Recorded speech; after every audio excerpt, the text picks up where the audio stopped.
이제 같이 오늘 주신 말씀 보도록 하겠습니다. 오늘은 시편 3편 볼 차례입니다. 시편 3편 1절에서 8절까지 말씀입니다. 제가 여러분들 앞에 한 절씩 하나님 말씀 받도록 봉독하도록 하겠습니다.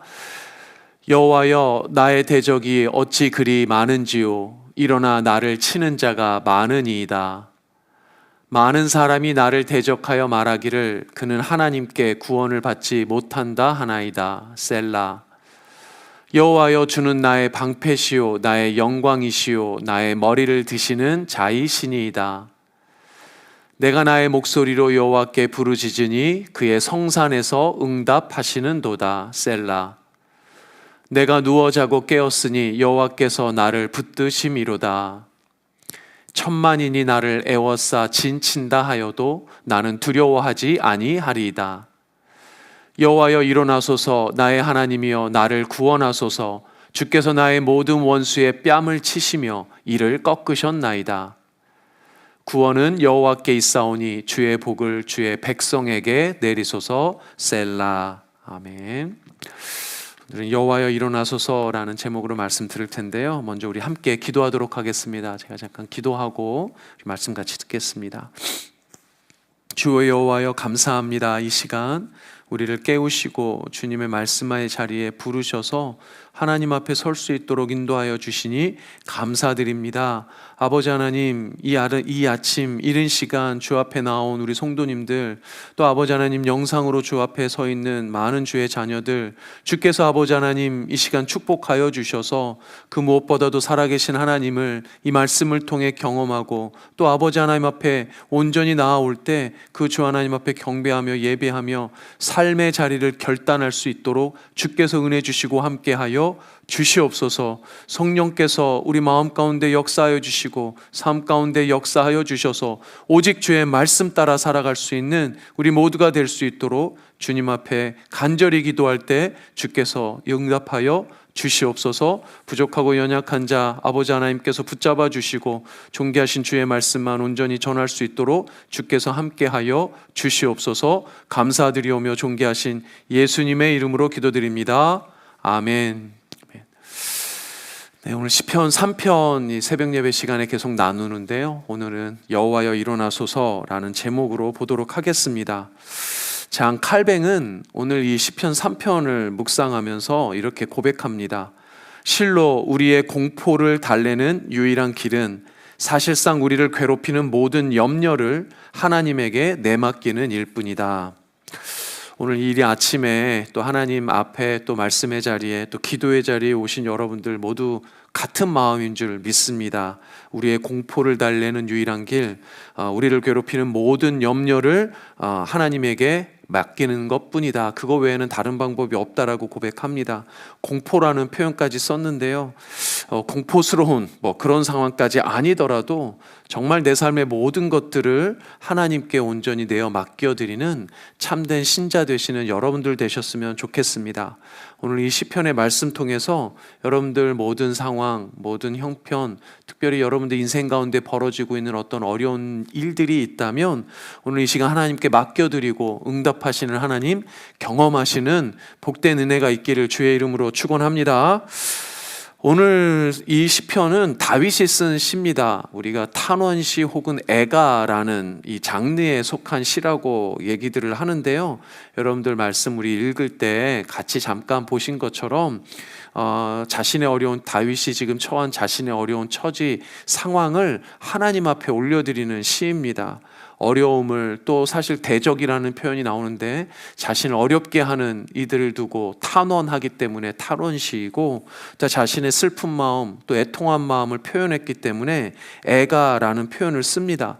그럼 다윗이 지금 이렇게 힘들고 어려운 이유가 뭘까? 뭐 때문에 이렇게 힘들어하고 하나님 앞에 하소연하는 걸까? 우리가 시편을 보면 종종 시편 그 본절을 시작하기 전에 앞에 이렇게 그 제목처럼 붙어 있는 부분이 있습니다. 우리가 보통 표제 이렇게 말을 쓰는데 시편 3편이 시편 이제 전체 시편 중에 처음이 표제가 달린 시편입니다. 그 표제를 여러분들 성경 가지고 계신 분들 있으시면 보실 수 있는데 이렇게 적혀 있습니다. 다윗이 그의 아들 압살롬을 피할 때 지은 시, 이렇게 돼 있어요. 그러니까 다윗이 그의 아들 압살롬을 피하는 그런 피난 간 상황에 쓴 시가 바로 오늘 이 시입니다. 여러분들 익히 아는 대로 다윗은 이스라엘의 아주 위대한 왕이었지만 그의 인생 가운데 수많은 어려움을 겪었습니다. 위기 상황이 참 많았어요.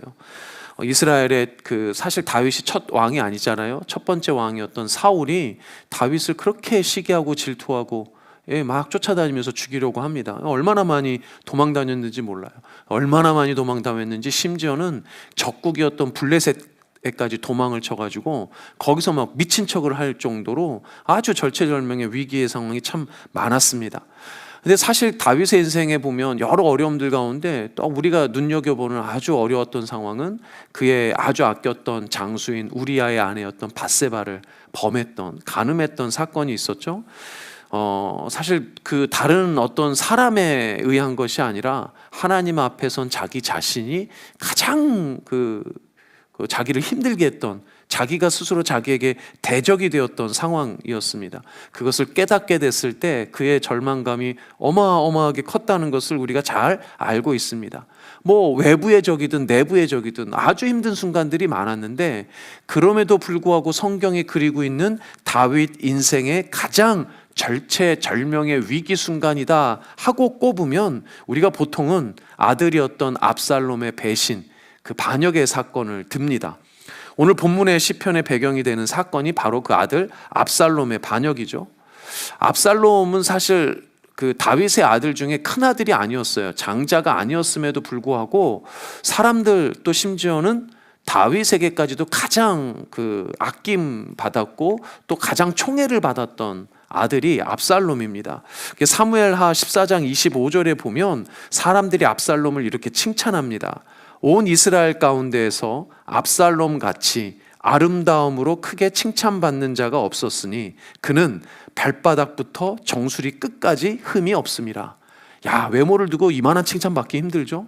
발가락부터 머리 끝까지 아름다웠다고 그래요. 사람들이 막 그냥 압살롬 보면 너무 잘생겼다고 막 칭찬을 하고 대단한 사람으로 이렇게 아름답다고 칭송을 합니다. 다윗도 마찬가지였어요. 다윗도 압살롬은 그렇게 아꼈습니다. 자신을 배신하고 반역했음에도 불구하고 사실은 끝까지 어떻게 하면 이 아들을 살리기 위해서 애를 썼습니다.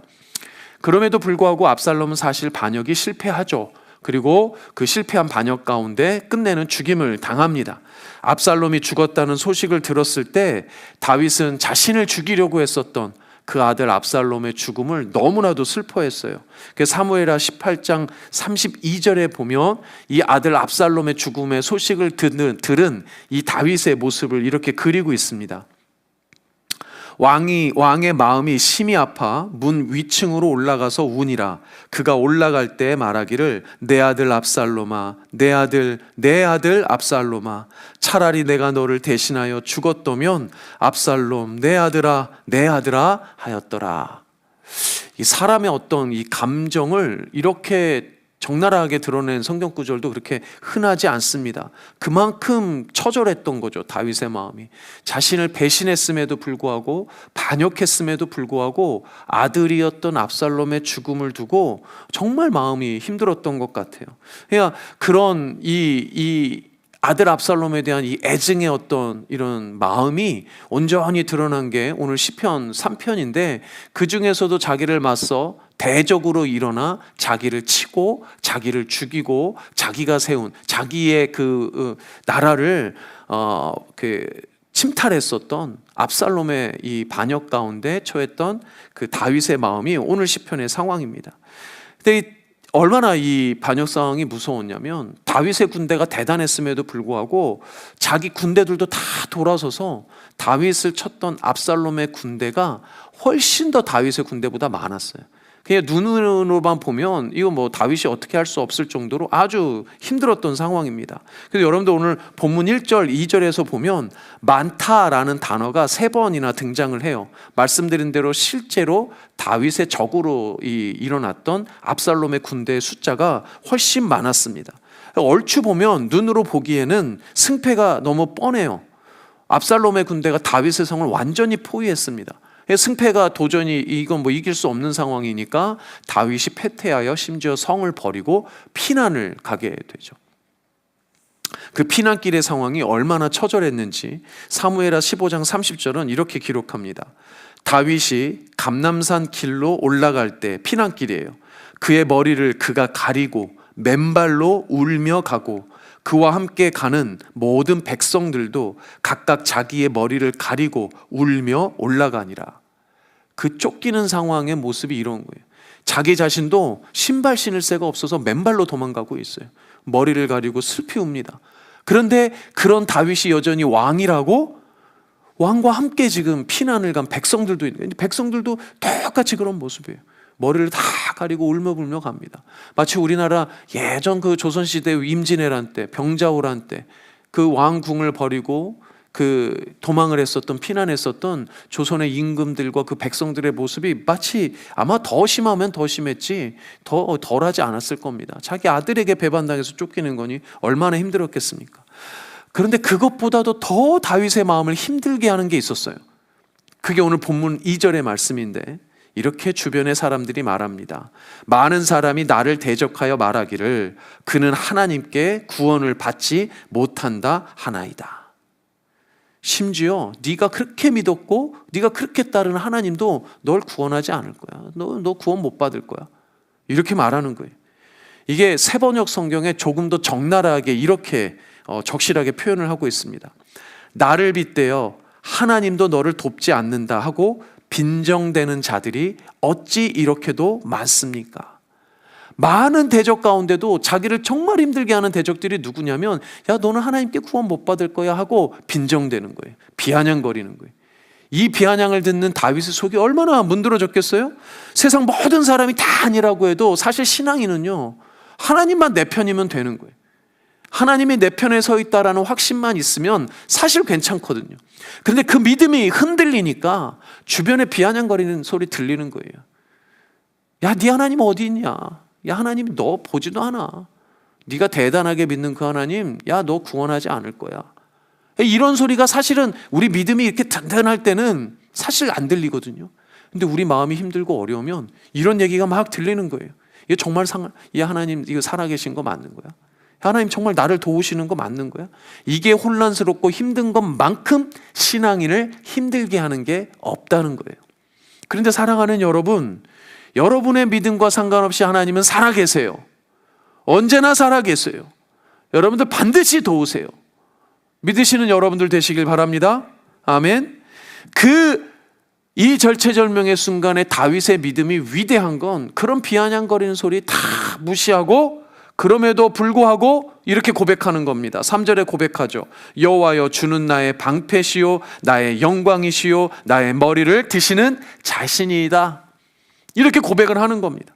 근데 이 구절에 사실 히브리어 원문에 있었던 표현인데 빠져버린 게 있어요. 그게 뭐냐면 그러나예요. 그러나. 우리 오늘 본문에, 우리 성경에는 빠져 있습니다. 그러나라는 단어가, 그런데 거기 붙어 있단 말이에요. 그러니까 지금 여호와여 이렇게 시작했지만 사실은 그러나 여호와여 이렇게 됩니다. 그러나 주여 이렇게 돼요. 그러나가 빠져 있어요. 반드시 그러나 문맥 가운데 그러나가 들어가야 합니다. 번역상 좀 아쉬운 부분이에요. 새번역 성경에는 들어가 있어요. 그래서 그러나 주님은 하고 시작을 합니다. 다윗이 고백하는 하나님은 어떤 하나님이에요? 그러나의 하나님이에요. 다윗이 섬기고 있는 주님은 어떤 주님이에요? 그러나의 주님이에요. 다윗이 이 절체절명의 위기 상황 가운데서도 버티고 이겨낸 건 이 그러나 신앙입니다. 그러나 믿음이에요. 눈에 보이는 상황은 너무 절박해서 아무런 소망 없는 것 같으나, 그러나 하나님이 소망 되시는 거예요. 절대로 이길 수 없는 것 같아요.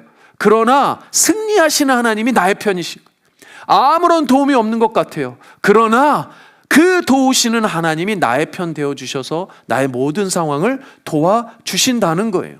우리에게 필요한 것이 바로 이 그러나 신앙입니다. 우리가 믿음으로 고백하는 하나님은 바로 그 그러나 하나님이에요. 그 그러나 하나님 어떤 하나님인가? 첫 번째는 그 하나님은 방패이십니다. 방패는 여러분들 군사용 도구잖아요. 나를 이렇게 보호하는 도구이기도 하지만 심지어는 공격도 할 수 있는 도구예요. 근데 보통 방패는 어때요? 여러분들 그 전쟁 영화 같은 거 보면 이렇게 방패가 이렇게 한 면을 막아주잖아요. 내가 여기를 이렇게 막고 있으면 옆에서 공격하거나 뒤에서 공격하면 이게 속수무책일 거 아니에요. 근데 오늘 그 본문에 나오는 방패 이미지는 사면을 막아주는 방패예요. 모든 것을 다 막아주는 방패입니다. 그러나 그 방패이신 하나님이 우리를 보호하신다는 거예요. 하나님은 사면을 보호하시고 또 모든 것을 방패와 같이 보호하셔서 여러분들을 결국 지키시고 보호할 것입니다. 믿으시길 바랍니다. 두 번째는 그러나의 하나님은 영광이세요. 하나님이 영광이십니다. 사실 영광이라는 표현이 살짝 좀 생뚱맞게 느껴질 수 있습니다. 본문을 읽다 보면. 그런데 이 시편을 쓴 시인이 다윗이라는 것을, 그리고 다윗의 이 상황이 어떤 상황인지를 이해하면 조금 이 왜 영광을 썼는지를 압니다. 여러분들, 다윗은 왕이었어요. David is king이었죠. 왕인 다윗이 적들에게 패한다는 것은 왕으로서의 모든 명예, 모든 평판, 그가 가지고 있었던 모든 왕으로서의 권위를 다 잃어버리고 뺏기는 겁니다. 그런데 이게 정상적으로 왕위를 물려주는 게 아니잖아요. 왕위를 아들에게 정상적으로 물려주는 그런 정당한 과정이 아니에요. 이거는 아들이 자기의 대적이 돼가지고 자기를 쫓아내고 그 자리를 왕으로 앉는 거면 왕위를 뺏기는 겁니다. 왕으로서는 가장 치욕스러운 거예요. 가장 불명예스러운 거예요. 만약 정말로 그 아들에게 패해서 압살롬에게 왕위를 빼앗겼다면 아마 이스라엘 역사에서 가장 불명예스러운 왕으로 기록이 될 겁니다. 그렇죠, 여러분? 그러나 다윗은 하나님이 영광이라고 표현해요. 이게 아주 놀라운 표현입니다. 모든 자신의 왕으로서의 영광을 다 빼앗겨버리는 그 상황 가운데 자기의 진짜 영광은 그 왕위가 아니에요. 자기의 진짜 영광은 하나님이세요. 이게 정말 놀라운 표현입니다. 인간의 눈에 보이는, 어떻게 보면 인간으로 이 땅 가운데 살면서 얻을 수 있는 가장 큰 영광의 자리인 그 왕의 자리가 진짜 영광이 아니라는 고백을 하고 있는 거예요.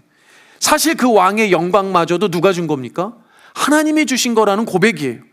내 삶의 모든 자리에 모든 내가 누릴 수 있는 그 모든 명예, 모든 부, 모든 권력, 사실 그 모든 것이 우리에겐 영광스럽게 느껴지지만 그 영광이 진짜 영광이 아니라 그 자리까지도 주신 하나님이 진짜 영광이라는 거예요.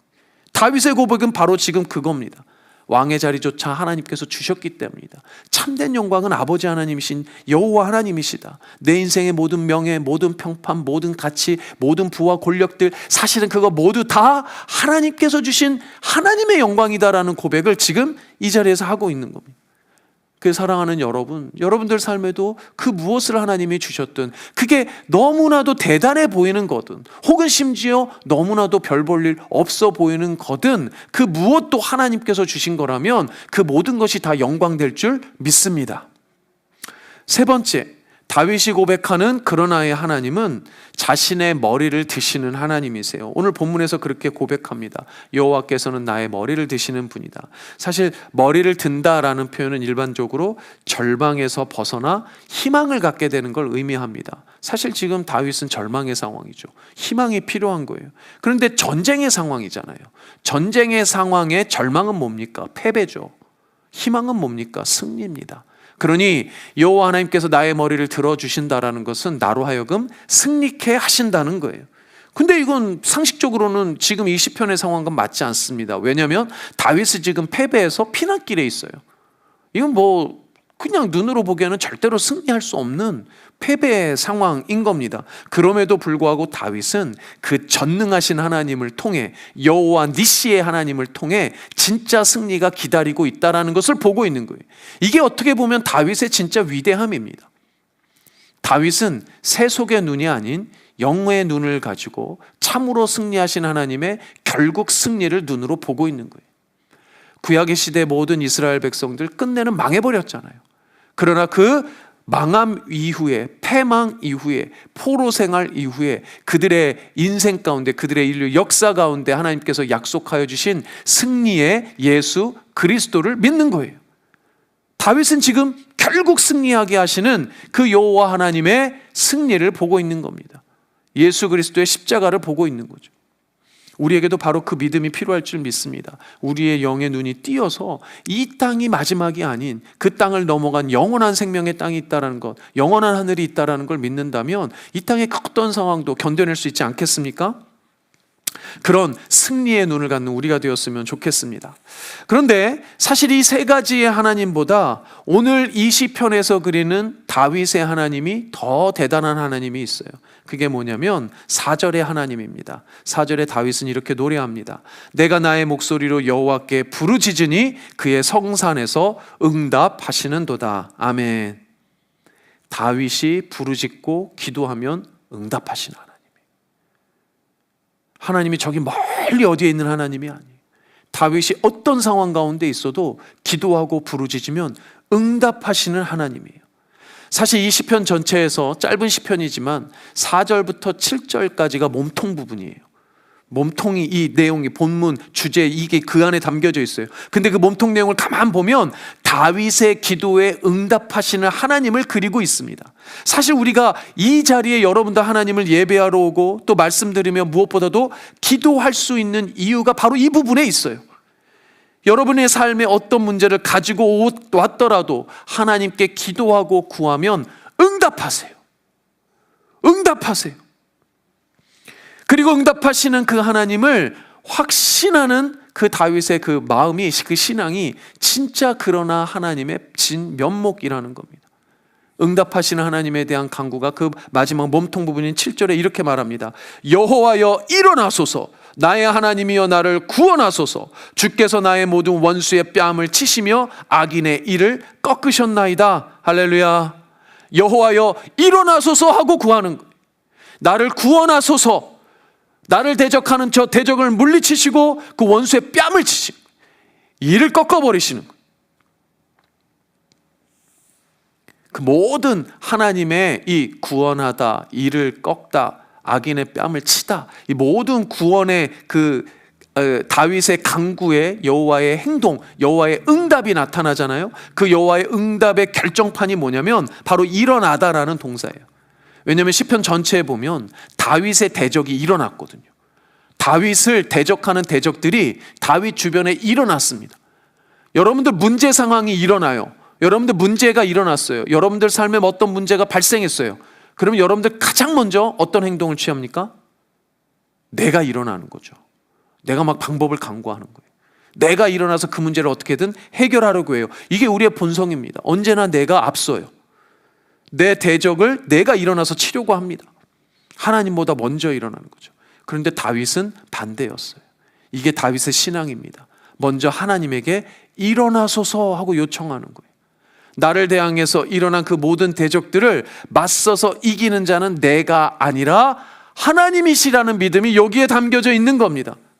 사랑하는 여러분들 오늘 기도할 때 이렇게 기도하시기 바랍니다. 하나님이여 나보다 앞서 일어나소서. 나의 주님 일어나소서. 나를 도우시고 구원하시고 내 대적을 치시는 그 하나님, 나보다 앞서 일어나 그 대적들을, 그 문제들을 해결하여 주시옵소서. 이 기도가 우리의 가장 첫 번째 기도가 되어야 한다는 거예요. 다윗은 분명히 그 말씀의 진리를 놓치지 않았습니다. 하나님은 나의 방패십니다. 나의 영광이십니다. 내가 어디로 가든지 승리하게 하시는 하나님이십니다. 그러나 그 무엇보다도 나를 위해 일어나 주시는 하나님, 나를 위해 분연히 일어나시는 하나님, 그 하나님을 믿고 고백했던 다윗의 믿음 그대로 다윗은 어디로 가든지 승리했어요. 그래서 사무엘하 8장 6절에 이렇게 기록합니다. 다윗이 다메섹 아람에 수비대를 두매 아람 사람이 다윗의 종이 되어 조공을 바치니라. 다윗이 어디로 가든지 여호와께서 이기게 하시니라. 다윗이 어디로 가든지 여호와께서 이기게 하시니라. 할렐루야. 그 하나님이 우리 하나님인 줄 믿습니다. 여러분들도 인생길 어디서든지 문제가 없을 수는 없잖아요. 우리를 도전하는 어떤 세력들이 없을 수 없잖아요. 그러나 어디로 가든지 반드시 하나님께서 이기게 하실 겁니다. 우리도 종종 이런 어려운 일들을 겪을 수 있습니다. 내가 감당할 수 없어 보이는 일도 벌어질 때가 있어요. 사실은 내가 감당할 수 있는지 없는지조차 모르고 있을 때가 더 많죠. 세상 사람들은 그런 일들을 마주하면 본인을 의존해서 본인들이 일어섭니다. 사실은 다른 사람들을 의존하는 것도 자기의 판단을 의존하는 거니까 결국은 세상 사람들은 자기를 의존할 수밖에 없어요. 그러니 잠이 와요, 안 와요? 너무 심각한 문제가 있으면 잠이 안 오잖아요. 이거 뭐 가장 많은 지금 그 세상 현대인들 병이 불면증이라고 합니다. 그런데 하나님을 참으로 의지하는 사람은 잠을 잘 수 있어요. 아주 푹 잘 수 있어요. 그 오늘 본문에 그 다윗이 이렇게 고백하거든요. 5절에 내가 누워 자고 깨었으니 여호와께서 나를 붙드심이로다. 이거 피난길이거든요. 피난길인데 이렇게 고백하는 거예요. 이거 조금 더 풀어서 하면 우리식대로 하면 이겁니다. 내가 침대에 누워서 깊이 잠들고 개운하게 깨어날 수 있는 것은 하나님께서 나를 붙드셨기 때문입니다. 붙드시기 때문입니다. 내가 힘들고 어려울 때, 적들이 일어날 때 하나님께서, 나는 자고 있어도 하나님은 깨서 싸우시는 거예요. 그러니 잘 수 있는 겁니다. 내가 누워 자는 중에도 하나님은 일어나서 맞서 싸우세요. 나를 위해서 기꺼이 일어나 싸우시는 하나님. 나의 대적들은 너 하나님께서 도와주시지 않을 거야, 너 구원하시지 않을 거야, 이렇게 이간질해도 아무런 나에게 영향이 없는 거예요. 왜? 나를 위해서 싸우시는 그 하나님 믿으니까. 8절에 보면 그 믿음의 고백이 어디까지 이어지냐? 여기까지 이어집니다. 구원은 여호와께 있사오니 주의 복을 주의 백성에게 내리소서. 할렐루야. 놀라운 고백 아닙니까? 자기와 지금 함께하고 있는 자기의 백성들을 향한 복을 구하는 거예요. 그 복이 그 하나님이 나의 하나님만이 아니라 나의 백성의 하나님이라는, 그래서 나와 함께하는 이 백성들까지도 하나님께서 구원해 주시고 결국 복 주실 거라는 고백이 여기 있습니다. 사실 공동체를 우리는 이루는 우리에게, 목회자로서 저에게는 사실 이 부분이 정말 도전이에요. 하나님께서 저에게 주신 가장 작은 거라고, 가장 작은 거라도 그게 정말 좋은 거라면 그것은 나를 위한 게 아니라 하나님이 맡겨주신 교회를 위한 거라는 고백이 사실 여기에서 나오게 되더라고요. 5월이 시작되는데 5월에는 사실 제가 이제 여기 남겨진 암덩어리를 두고 조직검사도 해야 되고 수술도 결정을 해야 합니다. 다들 쉽게 가지 않아서, 저도 그렇지만 여러분들도 기도하시면서 좀 안타까우시죠? 근데 이게 저는 이 과정이 이렇지만 결국은 가장 선하고 좋은 과정이라고 믿어요. 가장 선하고 좋은 결과를 주실 거라 믿습니다. 그 가장 선하고 좋은 것을 저에게 주시는 이유가 뭘까요? 저 하나를 위한 게 아니라는 거죠. 제가 몸담고 섬기는 이 교회 공동체를 위하는 것이기 때문에 하나님께서 가장 선하고 좋은 것으로 주실 거라는 믿음이 있어요. 그게 나를 위한 복일 뿐만 아니라 공동체를 위한 복이라는 믿음이 있다는 거예요. 그러니 사실 이 시편은 놀랍게도 다윗 개인의 상황을 배경으로 한 시편이지만, 이 시편은 이스라엘 백성들이 하나님 앞에 아침 제사 드릴 때 부르곤 했던 시편 중에 하나라고 합니다. 다윗 개인의 시가 아니고 이스라엘 공동체의 시예요. 여러분들의 삶에, 개인의 삶에 어떤 어려움과 고난이 있던, 그래서 그 고난을 이겨내고 어려움을 이겨내고 여러분들의 기도에 응답했던 하나님은 공동체에 같이 간증되어져야 되는 고백입니다. 그래서 함께 나누어졌으면 좋겠습니다. 나 혼자만 어렵고 힘든 게 아니에요. 공동체 여러분들이 한 사람이라는 건, 내가 힘들면 공동체도 힘들어요. 내가 기쁘면 공동체도 기뻐요. 그게 아닌 것 같죠? 근데 진짜 그래요. 여러분들의 삶에 일어나는 어떤 부분들이 공동체와 나누어질 때 기쁨은 배가 되고 슬픔은 반이 되는지는 모르겠으나 n분의 1까지 될 수도 있어요. 슬픔이 나눠지는 겁니다. 기쁨은 배가 되어지고. 세상은 이 논리를 잘 모르지만 우리는 분명히 경험할 수 있습니다. 누구를 통해서? 우리를 위해 일어나시는 여호와를 통해서. 개인의 복을 넘어 공동체의 복을 위해 지금도 싸우시는 여호와 하나님, 우리 주님을 통해서 이 일이 가능할 줄 믿습니다. 이 경험을 하시는 여러분들, 우리 블루진 공동체 되기를 주님의 이름으로 축복합니다. 아멘. 제가 잠깐 기도하고 주기도문으로 마칠 텐데요. 기도 제목 먼저 간단히 보고 제가 기도하고 마무리하겠습니다. 나의 방패 나의 영광 나를 승리케 하시는 하나님께 간절히 기도하오니 내 삶에 닥쳐오는 모든 문제와 염려들 앞에서 분연히 일어나셔서 반드시 승리케 하시는 그 하나님을 따르는 은혜를 허락하여 주시옵소서. 두 번째, 우리 교회를 위해서 가족들 또 이웃 가운데 몸과 마음의 질병으로 고통받는 사람들 기억하시고 주의 거룩하신 능력으로 치유받으며 주의 품으로 돌아오게 하옵소서. 여러분들 개인, 가정, 우리 교회 공동체, 이웃을 위해서 함께 기도하시길 바랍니다. 블루진 공동체가 섬기는 마하나임, 러브 더 월드, 령라이프, 러브 미션 한일수 선교사님을 위해서 기도합니다. 우리의 섬김이 큰 열매가 될 수 있도록 또 그를 통해서 하나님께 영광 돌릴 수 있도록 함께 기도했으면 좋겠습니다. 제가 기도하고 우리 주기도문으로 이 새벽 예배 마치도록 하겠습니다. 아버지 감사합니다. 주님은 나의 방패시요 또한 나를 구원하시는 도움이시며 영광이시며 승리케 하시는 주님이시며 그 무엇보다도 나를 위해 우리 공동체를 위해 분연히 일어나셔서 모든 대적들을 물리치시고 아버지 하나님의 놀라운 구원을 경험케 하시는 하나님인 줄 믿습니다. 내 삶의 때로는 정말 끝이 보이지 않는 아버지 하나님 해결책이 보이지 않는 어려움과 고민이 있을 때가 있습니다. 혹여나 아버지 하나님 그런 어려움 가운데 있는 성도님들이 있다면 주여 이 시간 주님께서 일어나셔서 그 모든 문제 상황을 해결해 주시고 그러나 하나님을 경험할 수 있는 복된 우리 성도님들 모두가 될 수 있도록 주님께서 축복하시고 함께하여 주시옵소서. 그래서 그러나의 믿음으로 이 땅 가운데 예수 그리스도의 그 승리를 붙잡고 나아가는 우리 모두가 될 수 있도록 주님 함께하여 주시옵소서. 감사드리오며 존귀하신 예수님의 이름으로 기도드립니다. 아멘. 우리 주기도문 하겠습니다. 하늘에 계신 우리 아버지여, 이름이 거룩히 여김을 받으시오며 나라가 임하옵시며 뜻이 하늘에서 이루어진 것 같이 땅에서도 이루어지이다. 오늘날 우리에게 일용할 양식을 주옵시고 우리가 우리에게 죄 지은 자를 사하여 준 것 같이 우리의 죄를 사하여 주옵시고 우리를 시험에 들게 하지 마옵시며 다만 악에서 구하옵소서. 되게 나라와 권세와 영광이 아버지께 영원히 있사옵나이다. 아멘. 같이 기도하겠습니다.